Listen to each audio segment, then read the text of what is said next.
ine dzidziso ine nhungamiriro yekuti pagwarare upenyu ndipo patinoona ana sekuru vedu ari masvikiro nemapositori topa kumatendo kuvayara shumba vatidzidzisa nekutipawo gwara iri. Muri Zimbabwe muri rudadiso. Regai ndikuchingamidzika ndotanga kukwazisa nemitupo henyu. Totanga wananzosa manyanga. Gwai mukuru wambwa. Mofu.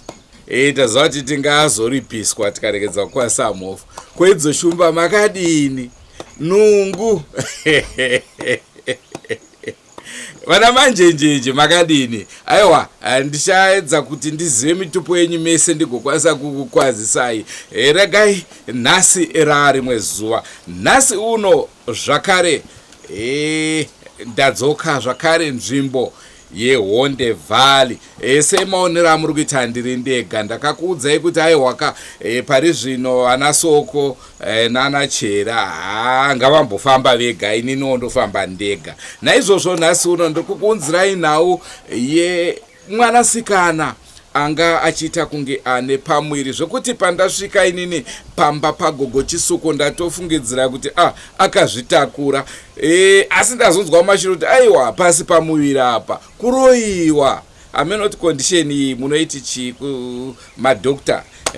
Pane madoctors anogara achindiudza kuti zvese zvine maconditions. Handizoti condition yeyi munoti chi, asi akanga aunzwa kumusha wenyu. Ndichirevaka kuchipatara. Kuchipatara akazosvikira kutizaona kuti hapana zviri kufamba.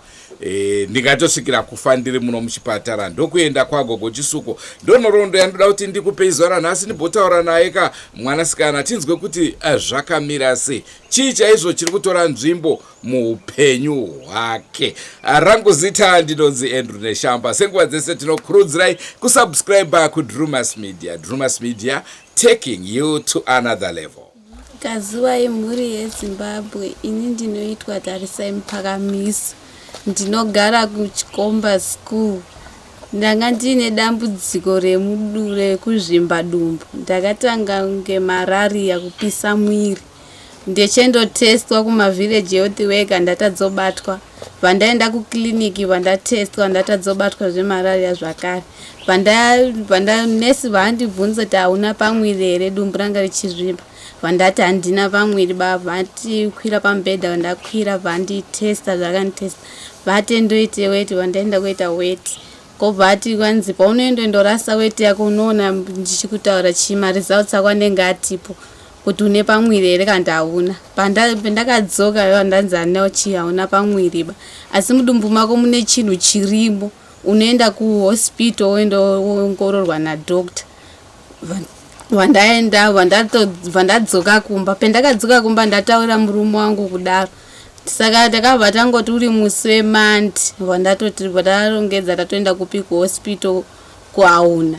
Petaenda kuhospital kuAuna tasvika ndabvunzwa zvakare kuti hamuna pamwiri here ndati handina. Watotarisa bhuku randanga ndinaro. Wanangisa waona mapregnant test waona hapana pamwiri ba.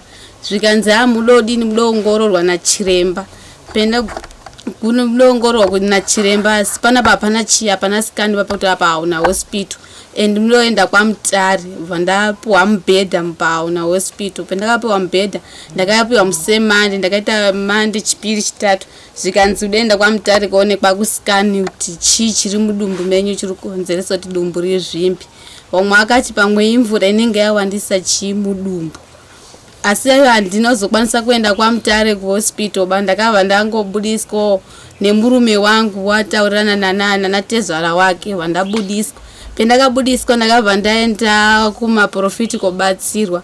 Pendakaenda kumaprofiti kubatsirwa ndaipiwa kapepsi kemafuta kakazara. Dumbu rangu ranga kazvimba ranga rakuita 1 week. Pa 1 week ipapo ratanga 9 months dzatosvika nonge munhu akutosununguka mwana. Kobva ndaendobatsirwa zvikanzi kuiswa. kuiswa ndakaitwa zvaka ndaipiwa chima gaba repepsi remafuta negaba remukaka nemalemon ndichimwe kumwa kwandaita kudaro ndaitomburumbuka mudumbu rangu ratanga zvekuzvimba ndaisingakwanisi kugara ndaisingakwanisi kurara ndaisingakwanisi kufamba zvese zvaindinetsa pendaimwe izvozvo ndaiva ndati kufambiswa nekurutsa nekushaya kufema kwaibva kwaita kushoma nekupera simba saka manje ndakabva pendaingomwe izvozvo ndaingokonzereswa mudumbu mangu maibva mamonya pamba nechinhu chaifamba mudumbu mangu chaibva muzasi meguvhu vachatenderera mudumbu mangu chichitenderera chiri mumomo saka manje pechaitenderera chiri momo chichingotenderera ndichingotaura kuti mudumbu mangu mune chinhu chiri kufamba zvikanzi chirubva papi ndati chirubva pazasi peguvha chichitenderera dumbu rangu rese vachava chati zvendi pazasi peguvha dumbu rangu raizvimba rekuti raitadza kupfanyika kushinga kuti ranga rakashinga saka manje ndaingobatsirwawo zvimaprofiti zvikanzi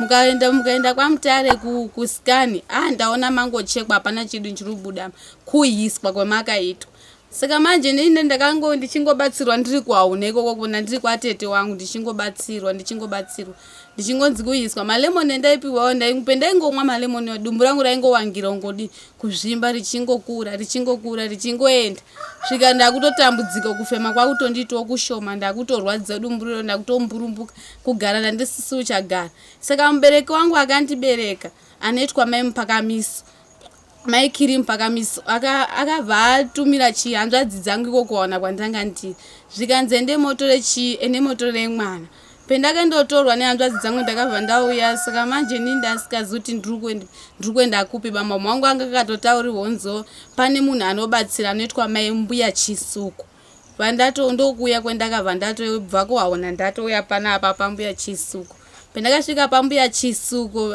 ndandisingambokwanisi nekugara zvese hapana chandaigona kuuya ndaiti ndikada kuuya mudumbu mangu mamonya varashinga ndasingakwanisi kuuya kuda kuti ndimwe mvura mudumbu ndaibva ndazwa kumburumbuka mudumbu mangu ndasingakwanisi kugara ndaitotanga ndatova chikotsonge chakutosvikana chakutosununguka mwana pazasi peguvhu pangu papetanga pane chinhu chidobuda pakashingoti ngi dumbu rangu richiita kutaimira saka mbuya CHISUKO wakatanga kundibetsera wachindipo mishonga yawandipo kuti ndibatsikane nayo kumwa wachindibatsira wosvika dumbu rangu ridzikiro paratudai asi ranga riri hombo svika pa 1 week raitanga 9 months ngemunhu akutotosununguka ndiro dambudziko randanga ndinaro mamune chinhu chaifamba mudumbu mangu asi pendakagadzirwawo nambuya CHISUKO rakabva ratodzikira nozombozwa chinhu ichocho chokufamba bandosvika pandiro zvinezvi ratodzikiro ratowanani.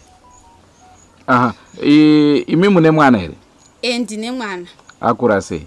Ane 2 years. Mune makore mangani? Ndine 23 years. Mune 23. Saka pakatanga dambudziko iri muri kumusha kwenyu? Ndiri kumusha kwangu kwengu ndakaroorwa. Kwa makarorwa ikoko? Ko avaiti makadyiswa vaiti ndiani akakudyisai? Ndakadyiswa natete hanzvadzi yasezani yangu. Sezani zvinorevei? Hanzvadzi yatezvara wangu. Alright. Ndowainzi ndoakadaro. Ko gogo mbuya CHISUKO vakatiwo chii? Mbuya CHISUKO waitoto kudyiswawo mune chinhu chiri kufamba wachiti kwanzi chiposa. Saka maane nguva yakadii muchibatsirwa kuti dumbu rizoserera zvaraita izvo? So far 2 weeks. 2 weeks. Asi makatanga kuona maresults mushure menguva yakadii pamakatanga kubatsirwa? Pendakana maresults pendakatobva ikoko ndine 1 week ndichibva kuhaona. Pendakatosvika panapa ndine 1 week papa mbuya CHISUKO achindibatsira ndakasvika uri musemandi. Saka pachipiri papa pakatondipo mushonga wake achitondibatsire papa ndandutoona zvirutodino zvirutochinja nomachinjire zvaita. Alright, saka imimi pakuziva kwenyu munhu ainzi ndiye akakudaro idumbu akambokupaiwo chikafu? Inini anondipa chikafu takaziva kuti ndizvo ndiye akakonzeresa kudaro. Wakafonera kumba kwawo kwanyakomba zvikanzi inini miri yatetenya haisi kuita musheba zvikanzi miri yatetenya haisi kuita musheba. Saka pawakafonera hanzvadzi dzavo paakaenda kuonekwa nehanzvadzi dzake pane murume wangu namukoma wacho pawakaenda ikoko, saka wakabva wabva waberekesa murume wangu chichi chawaberekesa. Pakasvika murume wangu ndopendakabva ndatotangopisa mwiri ndatotangotodini kutozvimba, ndokurwara kwandakabva ndatoita. Ndatofamba kumaprofiti kwetaifamba tatozwa kuti ndiyari kukonzereso daro. Asi imimi maiwirirana here pakugara kwese? Tete yeye handitombomuziba. Handitombomuziba tete yeye. Zvakaoma. Saka mapostori maipiwa mati maipiwa malemon. Mosi mapostori bai yati John Masowe yaipo tsatsodo ndibatsire. Ndiri kwawo. Ndo aikupai mafuta nemalemon. Kwa gogo maipiwa chi? Kwa gogo pano pachisuko. Pagogo chisuko ndizi mishonga yacho ndinopiwa bendozongoona ndakumwawo mishonga yaanoti kwanzi kuti dumbu ripwewe nekugeza nekuzora mwiri wangu. Unowawa? Umwe unowawa umwe hauwawiba. Alright. Saka gogo ndo dambudziko ravazokubatsira here kana pane zvimwe zvavazongoti vakubatsirewo zvakare? Ndiro dambudziko rakandibatsira iroro, handina pana rimwe dambudziko rakandibatsira. Tete yeye akazendo akabva azoita zvoti mwana wangu anga pendakaya pokugara nagogo mechisuko panapa ndiri kubatsirwa. Mwana wangu kamwana kangu kakatorwa kuti kaende kumba kwedu kwetakabarwa kwaMupakamisa. Saka aigara nemukadzi wehanzvadzi yangu. Paigara nemukadzi wehanzvadzi yangu daro, mukadzi wehanzvadzi yangu akatoti ari kutotsvaga hake muriwo. Aikangotanga kuti musoro wangu urutema, musoro wangu urutema, musoro wangu urutema. Paakangoti musoro wangu urutema uyu hanzvadzi yangu vaibvunza kuti chii urunzwa chii? Zvikanzi ini ndiruzwa musoro wangu urudini urutema, musoro wangu urwadza. Hanzvadzi yangu ingada kuti endotumira zvinhu zvemutakishop kwamurara. Pengada endotumira zvinhu zvemutakishop kwamurara parutoti regai ndendochinja parudzoka daisvikaona mukadzi akatodonha mubhini remarara. Parototi mapati isi kudaidza mukadzi wake mapati isi. Kwabva watangomupepeta wachimwa mvura kumuzora soti kudindini kutsatsa zvese vamupinza mumba mavamwene wake. Pawakampinzemo wachimupepeta udini patotanga zvibhakera vatomuka zvibhakera akutokandirwa nezvibhakera hanzvadzi dzangu kandira zvibhakera zvikanzi ndiwani iwewe? Havana kutaura. Ndiwani? Havanotaura. Ndiani iwewe? Vana vakatiziya anongokandira zvibhakera. Hanzvadzi yangu kati iwe ndiwo umbori ani iwewe uri ipapo iwe? Ndiwani iwewe ari kubvunza ichocho? Ndiwani iwewe? Havana pana chakataura. Hanzvadzi yangu bvati aringokandira zvibhakera. Zvikanzi nehanzvadzi yangu wanhu vakungoti kwanzi vakazi ndiye muri chengeta mwana wemuri wanyera hombe. Muchengeta mwana wemuri wanyera hombe muri wana tete wacho here muri chengeta mwana muri wana tete wacho. Zvikanzi umbori ani wewe? Kwazi dati muri chengeta mwana wemuri wana tete ndipe mwana ndende naye ndipe mwana ndende naye. Hanzvadzi yangu vairamba mwana hanzvadzi dzangu dzimwe dzacho vadzati mupe naona meguro mwakati mupe mwende naye. Zvikanzi zviti botidini tipe mwana ko wakazokwadzwa. Vanhu vati mupe pawakamupa vatangokana nehanzvadzi yangu. Zvikanzi iwe umbori ani wewe? Kwazi hanzvadzi yangu vati ndakangunzweyo ndiwe yakatete kacho iwe kandakazwa kuti uri kupanyamugaya kewe ndiwe ndakazoti uri rwarisa hanzvadzi yangu kewe ndiwe rwarisa hanzvadzi yangu kewe kuti izvimbe dumbu ndiwewe uri kukonzeresa kuti hanzvadzi yangu idini irware ndiwe wewe. Kasike ndikangozwa kuti hanzvadzi yangu yasheka chete ndiri kuurire ikoko ndopakabva nditi kwazi uyu ndamurutsa kutaura inini vati ndamurutsa asi ndakuda kamwana kacho. Hanzvadzi yangu vati chimboedzombouraya mwana wacho uone nekuti muzukuru wangu kazviedza ndoda sendi mwana wenyuba ndopa ndrubata nepa ndiri kuurire ikoko vangoti nyaru vatopotera vabereka maoko ake vatoenda.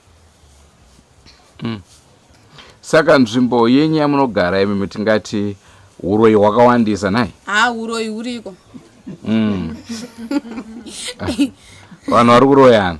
Vanhu variko varoyi. Pane vamwe vamunozoera vakamboroyiwa munotiwa ninge akadai so musingataure nyine mazita ngotaurawo zvakaitika kwaari? Baba ndizoziya hangu.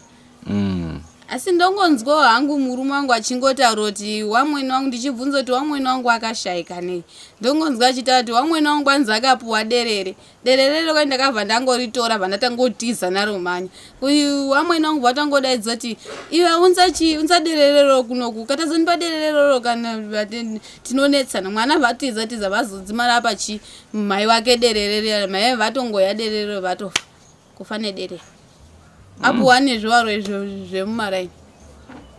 Zvakaoma. Maita basa vanzvadzi nenguva yamatipa. Totenda. Makadi kurwa nemuZimbabwe. Munofara here? Haisi tinofara chaizvo. Ndida kutaura panapa ndemudzimai wangu anorapa. Mudzimai uyu ndakasotorana naye kare asati achimwana. Saka baba wacho wakanga andiudza kuti munhu unoruda uroora ane shairi kurapa unozogona here kugara naye.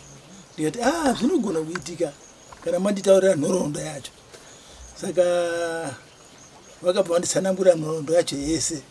Saka kubva mazuva iwoyayo aingoti achirota achitaura achitaura. Saka tazopedza izvozvo asi vakazondiudza kuti mukadzi wako achazonatsa kurapa chaizvo kana asisi kubereka azoregera kubereka. Ndikati senyi ukazaya ndio zvinofanira izvozvo. For sure ndakagara naye kusvika aizvara vana vese akazvara 7. Saka apa akazoregera kubereka ndipo takazogadzira zvinhu zvacho kuti adini achichirape chaizvo.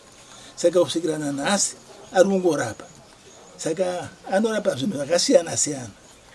Vanhu vasingazvari, vakadzi vasingazvari, vanhu vanongo kusaita zvakanaka pamupenyu hwavo anogadzira zvese izvozvo. Saka ndinoziyamura kuti ari kuita basa rake nemazvo. Handisaona hangu zvakaipa zvake basi kurapa anorapa chaizvo. Ndini waCHISUKO. Mune here zuva ramunoti ramumbofema karikanganwa kubva munhoroondo yavo yekubatsira? Chaizvo zvakangowanda zviripo chaizvo. Titsanangurirewo chii chakaitika gore ripi? Makore acho handichatondere zvangu asi zvaakaita mazuva pakambouya umwe mwana panapa akanga achirwara zvisingaiti.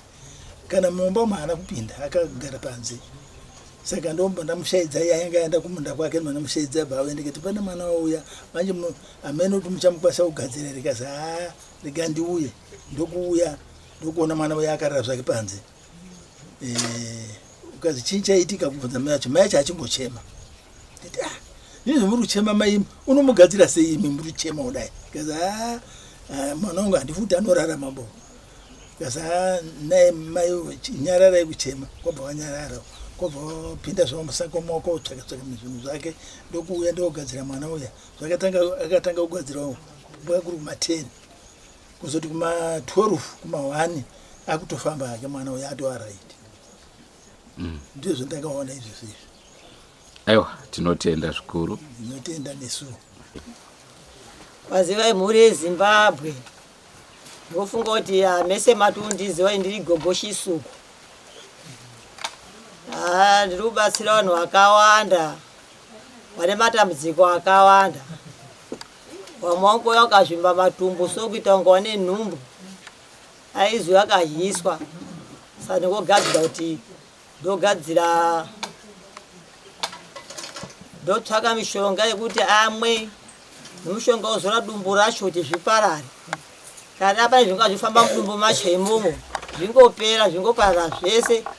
Ngoti we takabatsira umwe mwana mazuva aitaura mwana anga ari panapo akarura kwanyakomba nomukunda kwamupakamiso wakauya akazvimba wakauya panapo vari vanomwe vari 7 akatadza kufamba. Tikabvunza kuti mwana iwe dumbu chinyi? Kwai ndenda karora ngati kana unaureva unobva zviro zvevanhu here? Iye akati handina kubaba. Ndikati ivi kanga usina kuba zviro zvevanhuba ungopona. Asi ukanga wakaba zviro zvevanhu handizvigoniba. Ndakanyengera mwati ndakaba mwana akati handina kuba. Ndikati alright nditanga nebasa rangu. Tatanga kurapa mwana uya ndipa mishonga yekuuya mubota imwe ndizora maigeza mwiri.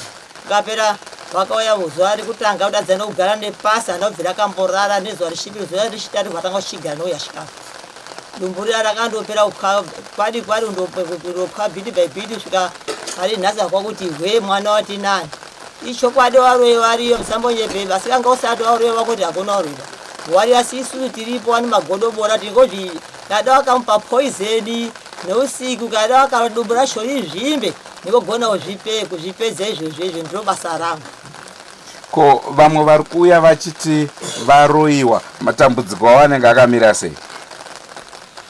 Vamwe vangoti ndakaroiwa aiti inini handiri murume chaiba ndakaroiwa ndinogona ndizvipinginura futi naite murume chaichai munogona kunge akaroiwa waindobereka mwana kufa wabereka mwana kufa nekuzvigadzira zvekuti mwana wacho asafeba vanhu vangu vakaroiwa vakawanda chaizvo.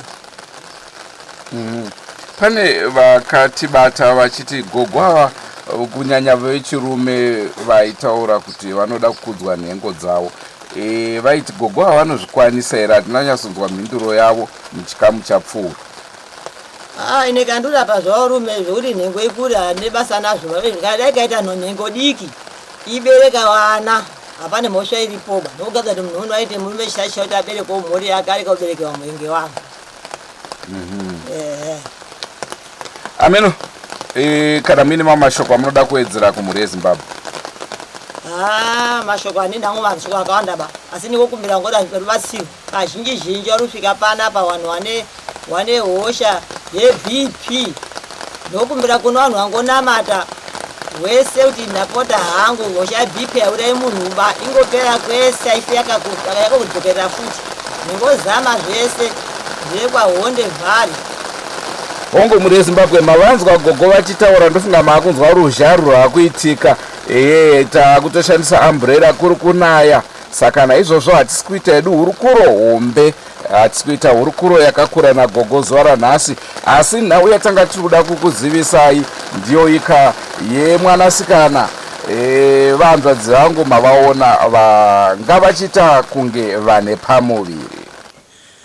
Ndicho chirongwa chatakupaika zuva ranhasi. Ndinovimba tadzidza zviri zvitatu kana zvina zvishanu kune vaiva vanoti huro yahuko ndofunga mazvinzwawo kuti chinonzi huro ichi chiriko asi kungoti hachisati chatsika mumhuri yekwenyu hachisati chakushanyirai inguva chete. Nekuwanda kwavakaita varoi vakawanda kudarika maprofita nen'anga handiti munozviziva nekuti dai vaive vari vashoma nekuwanda kwakaita vanobatsira ungadai kusina chinhu chinonzi muroi. Ndo nhau yatanga tiinayo zuva ranhasi inonzwisa tsitsi manzwa mwanasikana achitaura. Pane nhau yekuhakira mhepo zvakare dzinopesa dzadura kuti ndiani ari kukonzeresa zvinhu izvi. Rangu zita ndinonzi Andrew Neshamba. Regai ndofunga muri kuona kuti kwakunaya ndichitekaira ngatisanganei mune zvimwe zvirongwa. Don't forget to subscribe to Drewmas Media. Drewmas Media taking you to another level. Goodbye my friends. Goodbye my friends. Wakamboonana tichazoonana nerimwe zuva hama dzangu. Goodbye my friends. Goodbye my friends. Wakamboonana tichazoonana nerimwe zuva hama dzangu. Ini ndokwenda kubasa kwangu. Iwe makiwe mkaranga.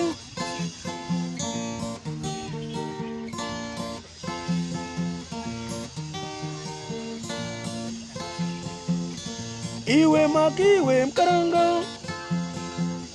Iwe makiwe mkaranga.